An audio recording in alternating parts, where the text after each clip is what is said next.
Los mayas. Como habíamos visto en los aztecas y en los incas, para los historiadores estos son pueblos que son catalogados como culturas porque no alcanzaron el dominio de los metales ni dejaron escritos avanzados que hablaran de ellos.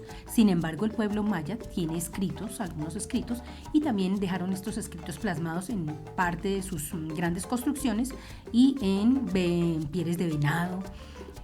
Esta imagen que observas es Chichén Itzá. Es uno de sus centros ceremoniales. Bienvenidos, empecemos.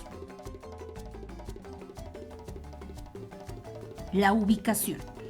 Si observas el mapa, encontrarás la flechita que nos indica en qué parte es que se ubican los mayas. Se ubican en la parte central de América y en la península de Yucatán. Pero no fue solamente en la península de Yucatán. Recuerda que Yucatán queda actualmente para México. También se ubicaron en Belice, Guatemala, Salvador y Honduras.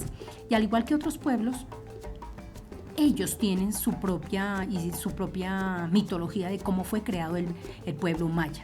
Aparecieron hace 2000 años antes de Cristo y dice la leyenda que aparece en uno de sus libros, que es el Popol Vuh, que es un libro quiché que cuenta la historia de sus dioses. Dice que Tepeu y Gucumatz eran los únicos dioses en el mundo que vestían de plumas verdes y por eso se le conocían como la serpiente emplumada.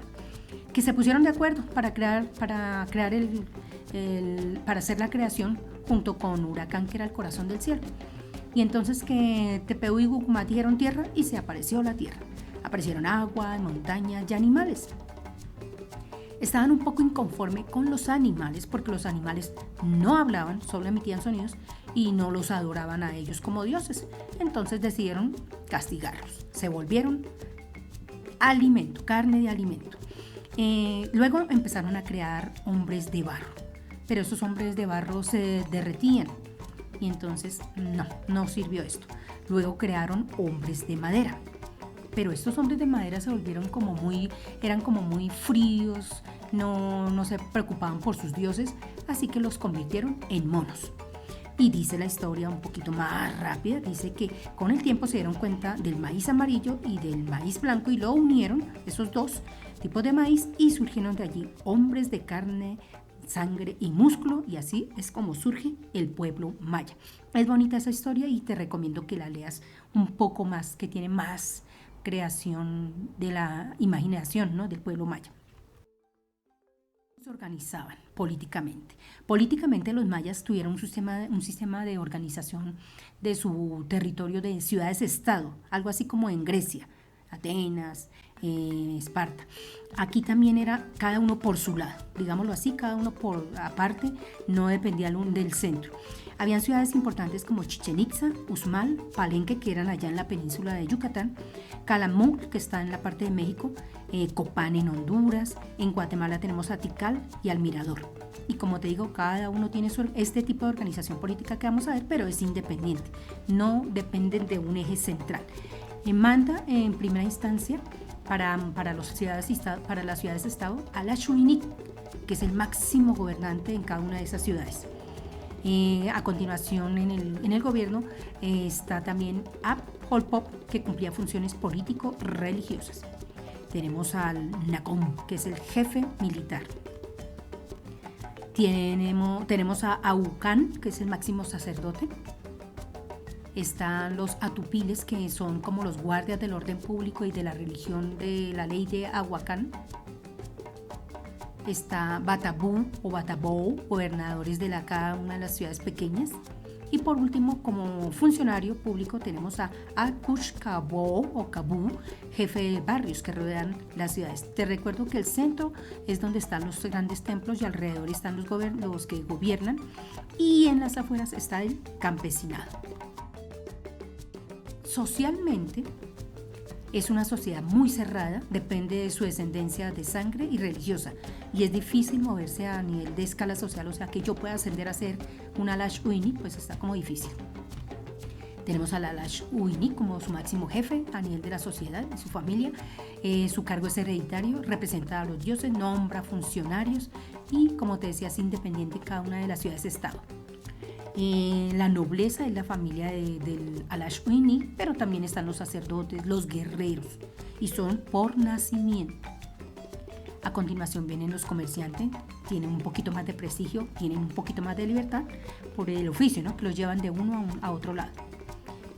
A continuación vienen los artesanos y los campesinos, que es la mayor parte de la gente que se dedican a producir, que se dedican a pagar impuestos y que donde haya que trabajar y el gobierno los mande, tienen que ir. Tenían esclavos, bien sea capturados, bien sea que se vendían por deudas, bien sea que tenían que llevarlos para hacer trabajos forzados. Otros eran tomados para los sacrificios rituales a la lluvia, al sol, a la tierra. Eran sacrificios muy cruentos porque se les sacaba, la idea era que rodara sangre por esos escalones de los templos. Ahí se ve en la imagen cómo le sacaban el corazón. O sea, eran unos sacrificios muy terribles en esta organización. Económicamente, veamos qué hicieron ellos. Económicamente tenían unas prácticas muy malas, hoy en día viéndolo desde este punto, muy malas en la agricultura, porque tumbaban y quemaban extensos bosques, con esa ceniza alisaban tierras de cultivo y cuando ya no producían más se iban. Ese tipo de sistema lo llamaban milpa porque milpa significa en maya maizales. Entonces, la idea era cultivar el maíz, pero era muy terrible la forma como destruían la tierra. Observemos la imagen de qué era lo que hacían. Pero también cultivaron no solo maíz, también cultivaron vainilla, el cacao, el frijol, el ají, la auyama o calabaza, la yuca, la batata. A nivel de ganadería no habían muchos animales, no lograron tener muchos animales allí. Habían perritos, habían venados que los cazaban, habían guajalotes, que uno ya sabe que son los pavitos, allá dicen guajalotes, y pescaban. Me devuelvo al perrito. El perrito no solamente lo lograron domesticar, sino que también lo criaban para ser consumido. Su religión es una religión politeísta. Sus ritos están asociados con el mantenimiento del orden del cosmos, como para que el trueno, el rayo, las inundaciones no nos afecten mucho. Está relacionada estos ritos con la fertilidad, el bienestar en general. Es una religión politeísta. Tienen muchos dioses que rigen la vida en todos sus sentidos. Uno de los dioses es Unaku, que es el nombre que significa solo un dios, creador, principal dios maya. Creó el mundo y creó también con los otros dioses que vimos al principio, creó al hombre a partir del maíz. Unaku es el padre y el señor de todos los dioses. Le siguen Itzamna, que es el señor de los cielos y de la noche, Ixchel, que es la diosa de la luna, las inundaciones, el embarazo, el tejido, y es esposa de Itzamna. Kukulkan. Y eso es importante porque para ellos representa al dios del viento y también se le llama la serpiente emplumada. A continuación vamos a ver qué aportes nos dejaron. Primero vemos estos grandes templos o pirámides de observación. En esas pirámides de observación, ahí en la parte bien superior, se dedican a la astronomía, al conocimiento preciso de la influencia de los astros sobre la vida de las plantas, lo que a su vez les permitió mejorar sus conocimientos en agronomía. Determinaban, o sea, desde allá iban a ver qué época era buena para cultivar, qué época para alistar la tierra. Era en función de la tierra y de los cultivos. Pero también hicieron el calendario maya, que es un modelo de cómo se mueven los astros y de cómo estos influyen en la manera cíclica de la vida humana. Uno de sus libros, el Popol Vuh, que es un libro sagrado de ellos, importante herencia literaria de ellos, donde se refleja con claridad la cosmovisión, o sea, su posición, su forma de entender la realidad que los rodea y la espiritualidad de este pueblo maya. Tenemos también sus glifos, que estos eran como los símbolos que se utilizaron para escribir. Son figuras que se representan un concepto y que fue plasmado no solo en pinturas, sino en las construcciones, en las pieles de los animales. La numeración o sistema numérico con base en 20. Inicialmente les servía para representar las fechas en el calendario. Ya contaban con el 0, como lo puedes ver, que lo asociaban a la forma del caracol. y se basaba en punticos y rayitas. El 1, pues un puntico ya hasta llegar al 4. Cuando ya viene el 5, colocan raya. Y si quieres hacer del 6 hasta el 9, colocar raya y la cantidad de números. O sea, si es el 6 es raya y 1. 5 más una bolita, 6. Cuando llegas al 10, colocas 2 rayas y luego hasta el 14, entonces serían 2 rayas más 4 punticos. Llegando al 15, pues son 3 rayas y así sucesivamente. Las construcciones.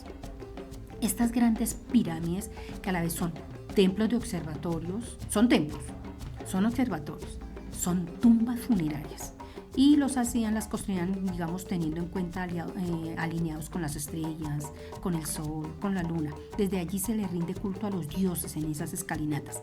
En la parte última habían gobernantes que se hacían enterrar, se echaba una capita donde quedaba sellada su tumba y seguía creciendo la pirámide.